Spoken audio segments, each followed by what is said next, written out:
recta, que Dios la escogió por sobre todas las demás mujeres para el ser el vaso a través del cual su hijo vendría a la tierra. Le dio tal honor que de allí en adelante toda la gente la llamaba bendita. Incluso la profundidad de la espiritualidad de María se refleja en el Evangelio de San Lucas, cuando se encontró con su prima Isabel, la que eventualmente fue la mamá de Juan el Bautista. Cuando ellas comenzaron a compartir la experiencia de sus embarazos y las circunstancias milagrosas que los rodearon, Elizabeth con Juan en su vientre y María con Jesús en el suyo, María allí exclamó: engrandece mi alma al Señor y mi espíritu se regocija en Dios mi Salvador, porque ha mirado la bajeza de su sierva. Una gloriosa manifestación de alabanza a Dios, la cual realmente expresa la profundidad de la relación que María tenía con el Señor, siendo tan jovencita. O sea que María era hermosa en espíritu y escogida por Dios para este gran honor. Pero el pobre José se encontraba atribulado. Él la amaba y no sabía qué hacer. Él de veras no podía sostener en su mente la posibilidad de acusarla públicamente, declarando que el hijo que ella esperaba no era de él. José no quería ser responsable de que ella fuera apedreada. José pensaba: quizá puedo llevarla a algún lugar lejano de manera secreta para que no la apedreen. José estaba con estas cosas en su corazón y en su mente. Y fíjense lo que dice el versículo siguiente, el versículo 19. José su marido, me encanta este versículo, como era justo y no quería infamarla, quiso dejarla secretamente. José era un hombre justo. Muchas veces a José se lo pinta como una especie de, se lo menosprecia, como una especie de tonto. Pero él también era un hombre de Dios. Y el Señor le habló. José era un hombre justo, un hombre recto. Y eso me encanta porque siempre toda la gloria se la lleva María. Aunque ella de verdad se merecía ser reconocida. Pero de él nunca se dice nada, ¿han notado? La Biblia reconoce a José como un verdadero hombre de Dios que amaba a su esposa. ¿Qué más se le puede pedir? Un hombre justo, un hombre recto.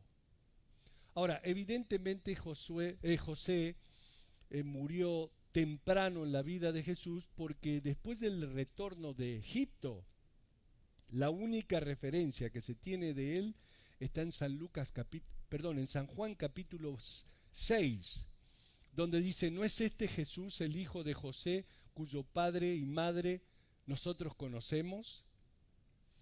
Sin duda, José vivió en Nazaret por un tiempo, pero para el momento que Jesús comenzó su ministerio público, José ya había salido de la escena.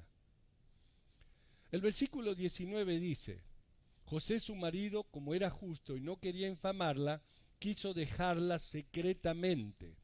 Y pensando él en esto, he aquí un ángel del Señor le apareció en sueños y le dijo: José, hijo de David, no temas recibir a María tu mujer, porque lo que en ella es engendrado del Espíritu Santo es.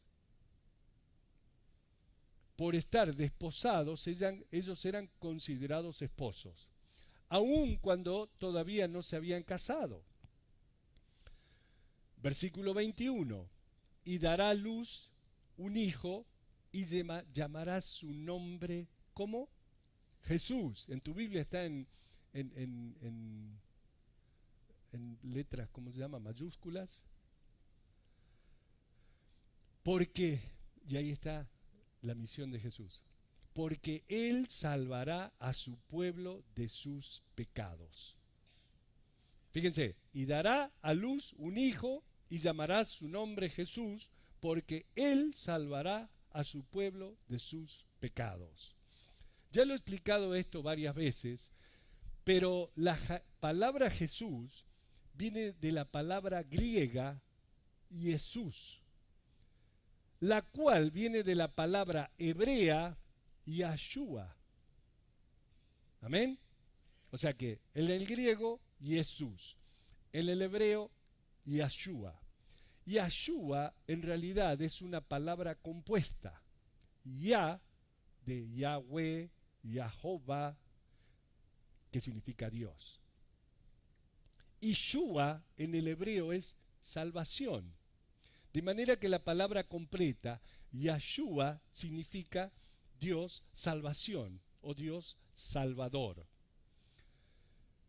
Pero por eso el ángel le dijo, llamará su nombre Jesús, porque Él salvará a su pueblo de sus pecados.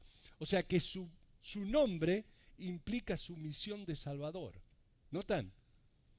Cosas interesantes de saber. Versículo 22. Fíjense, todo esto, dice Mateo, aconteció para que se cumpliese lo dicho por el Señor por medio del profeta. Y esto es para aquellos que creen ciertas cosas del Antiguo Testamento, del Nuevo Testamento, piensan que los profetas hablaron cosas que, bueno, noten que Mateo acepta que las palabras de los profetas estaban realmente inspiradas por Dios. Y eso es algo que el Nuevo Testamento reconoce todo el tiempo. La inspiración divina de la Escritura, como dice segunda de Timoteo capítulo 3. Toda la Escritura es inspirada por Dios. Pedro, en Hechos capítulo 1, refiriéndose a los escritos de David, dice, y David por medio del Espíritu Santo habló diciendo. El Nuevo Testamento enseña y reconoce que Dios está detrás de las Escrituras y que Dios es realmente el autor de la palabra. Y aquí nuevamente la confirmación, para que se cumpliese lo dicho por el Señor por medio del profeta. Es más, el apóstol Pablo dijo, lo que he recibido del Señor se lo doy. El profeta Isaías dijo, por tanto el Señor mismo os dará señal, he aquí que la Virgen concebirá y dará a luz un hijo y llamará su nombre Emanuel. Isaías capítulo 7. Emanuel significa Dios con nosotros. El nacimiento de Jesús, el lugar de su nacimiento es Belén. Y todo lo ocurrido durante la vida y ministerio de Jesús es el cumplimiento de lo escrito por los profetas de Dios del Antiguo Testamento. ¿Y saben una cosa? Más de 300 profecías de Jesús se cumplieron desde antes de su nacimiento hasta su muerte. Más de 300 profecías. Versículo 24. Y despertando José del sueño, hizo como el ángel del Señor le había mandado y recibió a su mujer. Y noten lo que dice el versículo 25.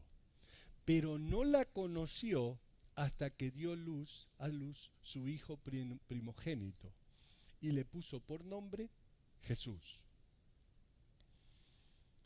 Nuevamente la Biblia hace mucho énfasis en la obediencia de José. José hizo exactamente como el ángel de Dios le había mandado.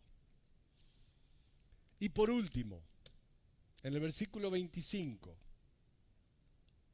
como para aclararnos que María no tuvo relaciones con José hasta después de nacer Jesús. ¿Notan lo que dice? No la conoció hasta que dio a luz a su hijo primogénito. Como si Mateo supiera del dogma ese de la perpetua virginidad de María que la iglesia tradicional ha desarrollado. No es para criticar, no es para atacar, no es para... es simplemente para aclarar.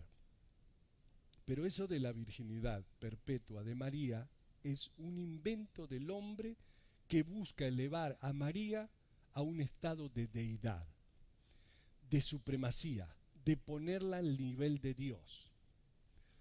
Lo que dice aquí es obvio, pero no la conoció hasta que dio a luz a su primogénito, a su hijo primogénito, hasta que después que nació Jesús. Después de eso, José tuvo relaciones normales de marido y mujer con María. O si no, los otros hijos e hijas que nacieron de María también hubieran sido nacidos de una virgen. Y eso ya hace que toda la historia sea como incongruente, ilógica. En San Mateo capítulo 13, versículo 55, Mateo nombra a toda la familia de Jesús. San Mateo capítulo 13, versículo 55. Allí dice, la gente decía, la gente de la ciudad de Nazaret, ¿no es este el hijo del carpintero? ¿No se llama su madre María y sus hermanos Jacobo, José, Simón y Judas? ¿No están todas sus hermanas con nosotros? O sea, está hablando de 7 o más hermanos de Jesús. Lo pueden contar. Por lo menos tenía 2 hermanas. De modo que hablar de la virginidad perpetua de María no es una verdad bíblica. La Biblia dice lo opuesto. Es simplemente un dogma desarrollado por la iglesia sin un fundamento.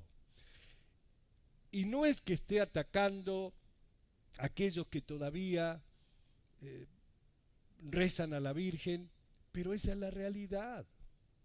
Y digo eso porque una vez compartí esto que estoy compartiendo y hubo personas que se ofendieron y no vinieron más a la iglesia. María fue una mujer maravillosa, elegida por Dios para traer a Jesús al mundo, al igual que fue elegido José. Un hombre justo para ser quien criara a Jesús. Pero eso no los hace deidades superiores, o como en el caso de María, que la elevaron al nivel de Dios y que ella tiene la capacidad de interceder por nosotros después de muerta. ¿Saben? Mientras ella estaba aquí en vida, podía interceder en oración como cualquier ser humano. Pero desde el momento que ella murió, murió como cualquier ser humano. Y fue a la presencia de Dios como cualquier ser humano que ha aceptado a Cristo Jesús como su Dios y Salvador. Nosotros tenemos acceso directo al Padre por medio de Cristo Jesús. Nuestras oraciones son dirigidas a Dios en el nombre de Cristo Jesús y no necesitamos ningún intermediario. La cruz de Jesús rompió el coordinado que separaba al pueblo de la presencia de Dios. Todo aquel que acepte a Cristo Jesús como su Dios y Salvador tiene acceso al Padre en su nombre. Amén. Y si estás aquí y no has aceptado a Cristo Jesús como tu Dios y Salvador, no estás aquí por casualidad. Estás aquí porque el Señor quería que hoy escuches este mensaje. Y hoy es el día que tú tienes que reconocer a Cristo Jesús como tu Dios y Salvador. Reconocer que eres pecador, arrepentirte de tu pecado, pedirle perdón a Dios y decir, acepto a Cristo Jesús como mi Dios y Salvador, sin intermediarios. Cristo Jesús, Él es quien te va a llevar al cielo. Amén. Vamos a orar ahora, los hermanos de la alabanza van a venir, vamos a cantar una alabanza, pongámonos de pie, y cuando terminamos esa alabanza, mis hermanos y hermanas de la oración, encargados de la oración, van a estar aquí al frente para que tú pases aquí al frente y aceptes a Cristo Jesús como tu Dios y Salvador. ¿Qué les parece? No se vayan de aquí igual que como vinieron. Puedes irte con el perdón de pecados y la promesa de la vida eterna simplemente por ser obediente a lo que el Espíritu Santo te está hablando a ti personalmente. Olvídate de mí. Piensa en lo que Dios te ha hablado a ti en tu corazón. Ven y acepta a Cristo Jesús. Hey, si lo has aceptado y te has alejado, si has estado en pecado, bueno, hoy puedes regresar. Hoy es el día que viniste aquí para pedirle perdón a Dios por haberte alejado. Así que tú también puedes pasar. Padre, gracias, Señor, por tu palabra. Gracias por Cristo Jesús, Señor. Gracias por la obediencia de María, la obediencia de José. Gracias por la obediencia de Cristo Jesús, que vino sabiendo lo que tenía que hacer y lo hizo, aunque le costó la cruz. Padre, si hay alguien aquí que todavía no te ha aceptado en su corazón, hoy es el momento. Padre, dales el valor de pasar aquí al frente a orar y aceptarte, aceptar a tu Hijo amado. Te damos gracias.